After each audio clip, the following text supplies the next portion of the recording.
बिस्मिल्लाहिर्रहमानिर्रहीम। नाज़रीन अस्सलाम वालेकुम, मैं हूँ इमरान वसीम। नाज़रीन, प्रोग्राम में सबसे पहले तहरीक इंसाफ के सेक्रेटरी जनरल असद उमर साहब से मुतल्लिक दो बड़ी अहम ख़बरें आपके साथ शेयर करेंगे। इन दो ख़बरों के बाद हमारे वीलॉग की जो दीगर अहम ख़बरें हैं, जिनकी हेडलाइन, जिनके टाइटल्स थंबनेल पे आप नाज़रीन ने पढ़े हैं, फिर उन ख़बरों की तफसीलात आपकी खिदमत में पेश करेंगे। असद उमर साहब से मुतल्लिक नाज़रीन पहली ख़बर ये है कि जो 26 नवंबर को तहरीक इंसाफ ने रावलपिंडी में जलसा किया, उस जलसे से आखिरी खिताब चेयरमैन पीटीआई इमरान खान ने किया, जिसमें उन्होंने पंजाब और केपीके की असम्बलियाँ तहलील करने का ऐलान किया। लेकिन इमरान खान के खिताब से पहले जो सेक्रेटरी जनरल तहरीक इंसाफ असद उमर का खिताब था, जिसमें आला अदलिया को टारगेट किया गया, निशाना बनाया गया,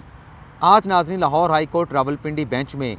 तहरीक इंसाफ के रावलपिंडी में एहतजाज, धरने और रास्तों की बंदिश से मुतल्लिक केस की समाअत हुई है। इस केस की समाअत के दौरान लाहौर हाई कोर्ट के जस्टिस जवादुल हसन ने असद उमर की तकरीर का जो 26 नवंबर के जलसे में उन्होंने की थी, उसका बाज़ाब्ता तौर पे तौहीन अदालत का नोटिस ले लिया है।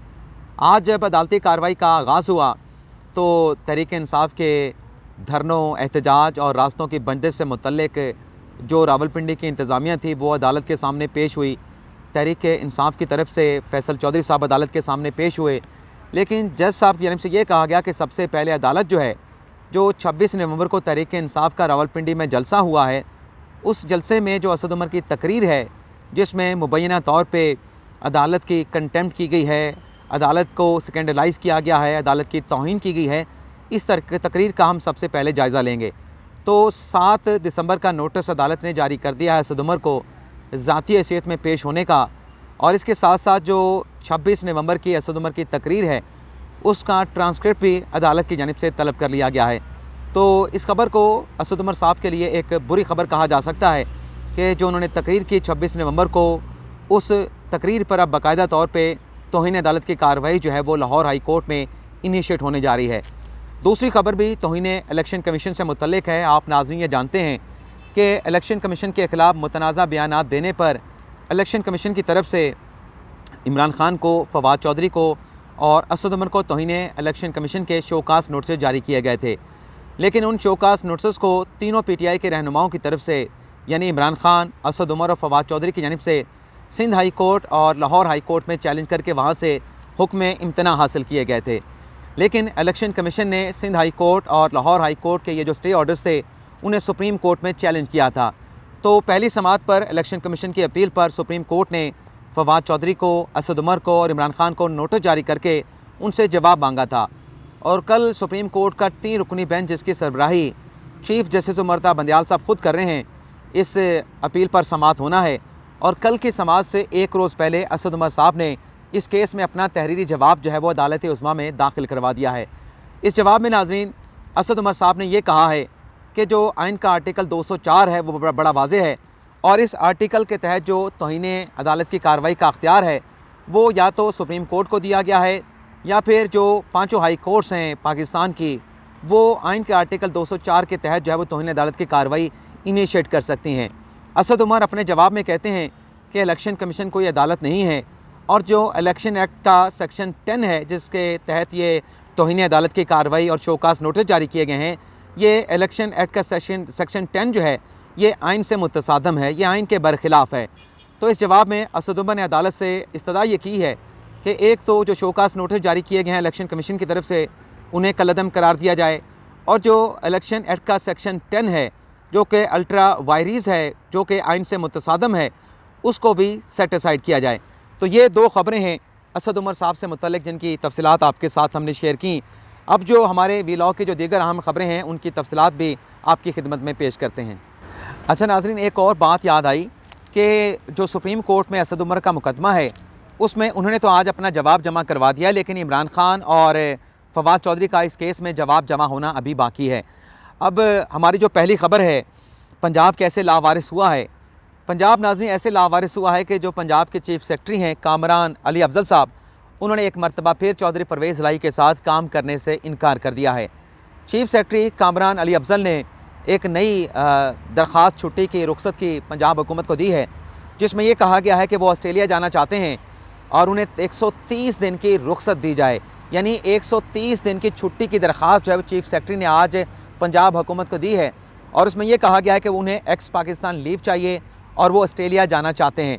अब आप देख लें कि जब से परवेज़ इलाही साहब की हुकूमत आई है, 17 जुलाई को ज़िमनी इलेक्शन हुए थे, 22 जुलाई को जो है वो वज़ारत आला का इलेक्शन हुआ था, और फिर 26 मई को सुप्रीम कोर्ट ने वज़ारत आला से मुतल्लिक फ़ैसला सुनाते हुए चौधरी परवेज़ इलाही को पंजाब का वज़ीर आला डिक्लेयर कर दिया था।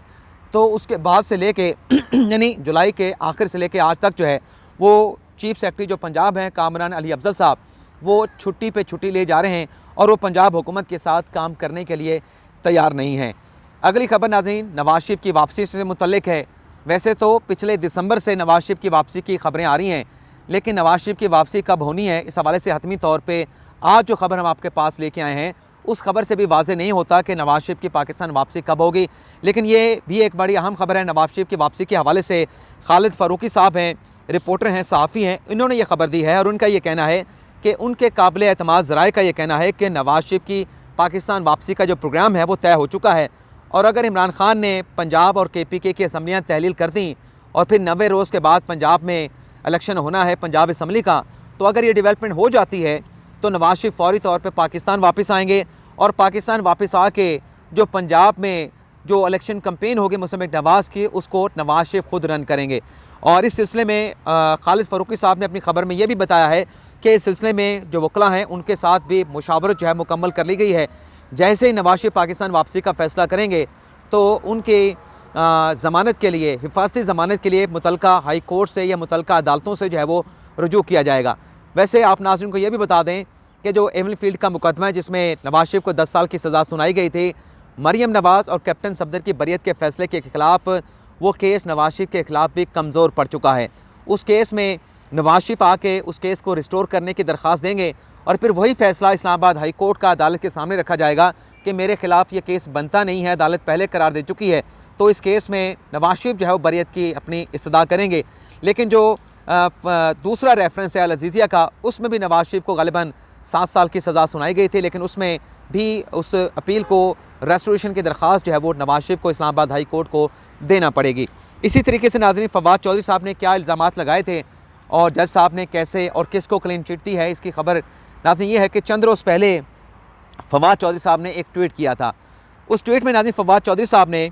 सुप्रीम कोर्ट के सहाफ़ियों पर और जो सुप्रीम कोर्ट के जजेज़ हैं उन पे ऊपर बड़ा संगीन इल्ज़ाम लगाया था। इल्ज़ाम नाज़रीन फवाद चौधरी साहब का क्या था, मैं आपको उनका जो ट्वीट है पढ़ के सुना देता हूँ। फवाद चौधरी साहब ने नाज़रीन बेसिकली अपने ट्वीट में ये लिखा था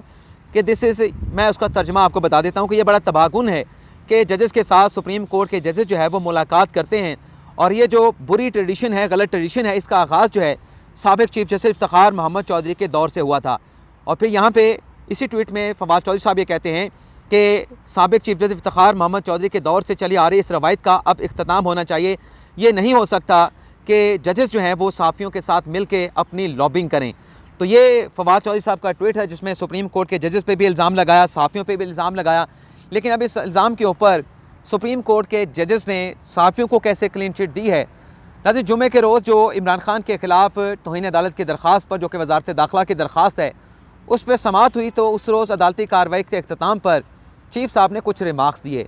चीफ साहब ने कहा कि जो तौहीन अदालत की कार्रवाई होती है ये अदलिया और जो कंटेमनर होता है, अलज कंटेमनर होता है, उसके दरमियान मामला होता है। तो अदालत का अख्तियार है, किसी ने निशानदेही करनी है, चले अच्छी बात है, लेकिन तौहीन अदालत की कार्रवाई इनिशिएट करना अदालत की अपनी सवाबदीद होती है। किसी को कन्विक्ट करना है, माफ़ करना है, कार्रवाई फर्दर प्रोसीड करनी है, नहीं करनी, ये अदालत का अपना अख्तियार होता है तौहीन अदालत के केसेस में। और साथ ही चीफ साहब ने यह भी कहा जब वो अदालती कार्रवाई का अख्ताम कर रहे थे कि पिछले 7 माह में जब से हुकूमत तब्दील हुई है हमारे ख़िलाफ़ सहाफ़ी इस अदालत में बैठे होते हैं और वो जाके इस अदालत को टारगेट करते हैं, अदालत के ख़िलाफ़ बातें करते हैं, फ़ैसलों पे तनकीद करते हैं, बड़ी सख्त तनकीद करते हैं, लेकिन इस अदालत ने कभी किसी सहाफ़ी की तनकीद का नोटिस नहीं लिया। और चीफ साहब ने कहा कि उनका कॉन्स्टिट्यूशनल राइट है, आइन के मुताबिक तो वो तनकीद करते हैं, अच्छी करते हैं, गलत करते हैं, लेकिन चीफ साहब ने कहा कि हमें अगर जज करना है तो हमारे फ़ैसलों से करें, अमूमी तासर के ऊपर हमें क्रिटिसाइज़ ना किया जाए। तो एक तरफ फवाद चौधरी साहब जो हैं वो कह रहे थे कि सहाफ़ी जो हैं वो सुप्रीम कोर्ट के जजेस के साथ मिल के उनके लिए लॉबिंग करते हैं, तो दूसरी तरफ जो चीफ जस्टिस ऑफ पाकिस्तान थे उमर ता बंदयाल साहब, वो भी सहाफ़ियों से खुश नज़र नहीं आए। जो उन्होंने रिमार्क्स दिए उससे ज़ाहिर होता है कि वो भी अपनी नाराज़गी का इज़हार कर रहे थे कि सुप्रीम कोर्ट के सहाफ़ी जो हैं वो सुप्रीम कोर्ट के जजेस और उनके अदालती फ़ैसलों के ऊपर तनकीद करते हैं। अब अगली जो खबर है जस्टिस कादी फ़ाइज़ साहब से मुतल्लिक़ उन्होंने खुशखबरी क्या दी है। अब ये खुशखबरी है या बुरी खबर है या महज खबर है, इसका फ़ैसला आप नाज़रीन करेंगे। लेकिन आज खबर ये है जस्टिस कादी फ़ाइज़ साहब से मुतल्लिक़ उन्होंने अमेरिकन यूनिवर्सिटी में एक सेमिनार से स्टूडेंट के साथ उनकी इंटरेक्शन हुई है। इस स्टूडेंट के साथ इंटरेक्शन में जस्टिस कादी फ़ाइज़ साहब से ये सवाल पूछा गया और वो सवाल था जजेस की सुप्रीम कोर्ट में तैनातियों से मुतल्लिक़। जस्टिस कादी फ़ाइज़ साहब ने आज सवाल का ये जवाब दिया, बल्कि एक उन्होंने पहले मिसाल पेश की कि क्या आपकी यूनिवर्सिटी में किसी लेक्चरर को प्रोफेसर के ओहदे पे तरक्की मिल सकती है, यानी एक लेक्चरर उसे फौरी तौर पे जो है वो प्रोफेसर के ओहदे पे तरक्की दे दी जाए, क्या आपकी यूनिवर्सिटी में ऐसा हो सकता है? और फिर खुद ही इस सवाल का जवाब जस्टिस कादी फ़ाइज़ ने दिया कि तरक्की का एक ख़ास तरीक़ाकार होता है, आप जितने मर्जी ज़हीन हों लेकिन इस तरीक़ाकार के ऊपर आपने अमल करना है। और फिर जस्टिस कादी फ़ाइज़ ने कहा कि मैंने जुडिशल कमीशन के इजलास में भी इस अमर की निशानदेही की है। आम तौर पर उन्होंने कहा कि जो हाई कोर्ट का चीफ जस्टिस होता है या सीनियर मोस्ट जज होता है उसे सुप्रीम कोर्ट में एलिवेट किया जाता है। ये नहीं हो सकता कि सीनियरिटी लिस्ट में जो 5वें और 6ठे नंबर पे है उसका इंतखाब जो है वो सुप्रीम कोर्ट के जज के तौर पे कर लिया जाए। तो जब ये जवाब दिया जस्टिस कादी फ़ाइज़ ने, तो वहाँ पे एक और सवाल हुआ जस्टिस कादी फ़ाइज़ से कि क्या आप चीफ जस्टिस का हलफ उठाने के बाद जो सुप्रीम कोर्ट में जजेस की एलिवेशन का तरीक़ाकार है कि आपको उसको तब्दील करेंगे? तो जस्टिस कादी फ़ाइज़ ने कहा कि वक्त बताएगा। तो जो जवाब उन्होंने पहले सवाल का जवाब दिया उससे बज़ाहिर ऐसा लगता है कि चीफ जस्टिस जब जस्टिस कादी फ़ाइज़ चीफ जस्टिस बनेंगे तो वो जजेस की तैनातियों का जो तरीक़ाकार है इसको अमेंड करेंगे, इसमें तरमीम करेंगे और तरमीम वही होगी कि सीनियरिटी की बुनियाद के ऊपर सुप्रीम कोर्ट में एलिवेशंस होनी चाहिए। जो हाई कोर्ट का चीफ जस्टिस है या सीनियर प्यूनी जज है उन्हें ही सुप्रीम कोर्ट में एलिवेट किया जाना चाहिए। अब ये किसके लिए खुशखबरी है, किसके लिए बुरी खबर है, लेकिन हमारे लिए ये एक महज खबर थी जो आपके साथ हमने शेयर की है। अब परवेज़ इलाही साहब के इंटरव्यू से इमरान खान साहब और पूरी पाकिस्तान तहरीक इंसाफ क्यों परेशान है, तो नाज़रीन मोहनिस इलाही साहब ने ये थोड़ा सा आप सीक्वेंस आपके सामने रखना चाहूँगा कि जुमे के रोज़ एक परवेज़ इलाही साहब ने इंटरव्यू दिया। उस इंटरव्यू में परवेज़ इलाही ने कहा कि ये जो PTI के लोग जनरल कमर जवेद बाजवा पे तनकीद कर रहे हैं, इन्हें तो जनरल कमर जवेद बाजवा का शुक्रिया अदा करना चाहिए क्योंकि वो आखिरी वक्त तक पाकिस्तान तहरीक इंसाफ को सपोर्ट कर रहे थे। मोहनिस इलाही ने कहा कि हमने जो इमरान खान को सपोर्ट करने का फ़ैसला किया, उनका साथ देने का फ़ैसला किया, वो जनरल कमर जवेद बाजवा के कहने पर किया। अच्छा, जुमे के रोज़ ये इंटरव्यू हम न्यूज़ पर नशर होता है, उसके एक दिन के बाद इमरान खान साहब का बोल न्यूज़ पे इंटरव्यू होता है और वो करते हैं इमरान रियाज खान। लेकिन इस इंटरव्यू के कंडक्ट से पहले आप सोशल मीडिया पे जाके देखें कि जो तकरार हुई इस बयान के बाद, मोहनिस इलाही के स्टेटमेंट के बाद एंकर इमरान रियाज खान और मोहनिस इलाही के दरमियान, वो आप उसका जायज़ा लें। तो फिर उसके बाद रात को इंटरव्यू होता है इमरान खान का उनके साथ, ग़ालिबन हफ्ते के रोज़ होता है इमरान खान के साथ इमरान रियाज खान का इंटरव्यू। इस इंटरव्यू में ये सवाल भी पूछा कि एंकर इमरान रियाज खान ने इमरान खान साहब से कि आप ये बताएं कि मोहनिस इलाही साहब तो ये कहते हैं कि जनरल बाजवा आपको सपोर्ट कर रहे थे, आपके लिए दरियाओं का रुख मोड़ रहे थे, आप क्या कहते हैं? तो इमरान खान साहब ने कहा कि जो मोहनिस इलाही का तजर्बा है वो उसका अपना तजर्बा होगा, लेकिन ये भी हो सकता है कि एक तरफ मोहनिस इलाही को फ़ोन कर दिया गया हो और दूसरी तरफ चौधरी शुजात हुसैन को फ़ोन करके कहा गया हो कि आप जरदारी और शरीफ ख़ानदान के साथ चले जाएँ। इस इंटरव्यू के नाज़रीन एक दिन के बाद फिर दोबारा से एक और इंटरव्यू होता है और वो होता है चौधरी परवेज़ इलाही साहब का, और वो भी हम न्यूज़ पे होता है। और उस इंटरव्यू में जो बात मोहनिस इलाही करके जाते हैं उसकी तस्दीक करते हैं परवेज़ इलाही साहब, पंजाब के वज़ीर आला, और साथ में वो इस बात को भी क्लियर करते हैं कि फ़ोन हमें आया था जनरल कमर जवेद बाजवा का, हमारी उनसे बात हुई थी कि आप इमरान खान के साथ जाएँ, ये आपके लिए बेहतरी का रास्ता है। और साथ में परवेज़ इलाही ने यह भी कह दिया कि चौधरी शुजात हुसैन को किसी क्वार्टर से, किसी जगह से कोई टेलीफोन कॉल नहीं आई थी। यानी जो परसेप्शन इमरान खान साहब ने दी, जो पहले मोहनिस इलाही ने परसेप्शन दी, उस परसेप्शन को जो है वो उसकी वजाहत इमरान खान साहब ने दी, लेकिन उसमें जो नई चीज़ इमरान खान साहब ने बयान की कि हो सकता है चौधरी शुजात को भी फ़ोन आया हो, तो उस परसेप्शन को काउंटर किया मोहनिस इलाही ने अपने इंटरव्यू में और कहा कि नहीं, चौधरी शुजात हुसैन को क्यों कोई फ़ोन नहीं आया था। अब यहाँ पे जो PTI के लोग परेशान हैं, जो तज़ब्ज़ुब का शिकार हैं, फ़ैसला नहीं कर पा रहे कि ये जो इस तरह के बयानात मोहनिस इलाही ने दिए हैं, परवेज़ इलाही ने दिए हैं, इन बयानात से क्या अख़ज़ किया जाए? क्या आज भी काफ़ीक जो है वो इमरान खान को सपोर्ट कर रही है, या फिर आज भी वो उनको सपोर्ट कर रहे हैं, उनके साथ खड़े हैं जिनके कहने के ऊपर वो इमरान खान के साथ आए थे, इमरान खान का साथ देने का फ़ैसला किया था? यहाँ पे आप नाज़रीन को ये भी बता दें कि इन इंटरव्यूज़ को लेके इमरान खान साहब में भी तशवीश पाई जाती है और पूरी पाकिस्तान तहरीक इंसाफ में ये रिजर्वेशन पाई जाती हैं कि चौधरी परवेज़ इलाही साहब जो हैं फ़ौरी तौर पे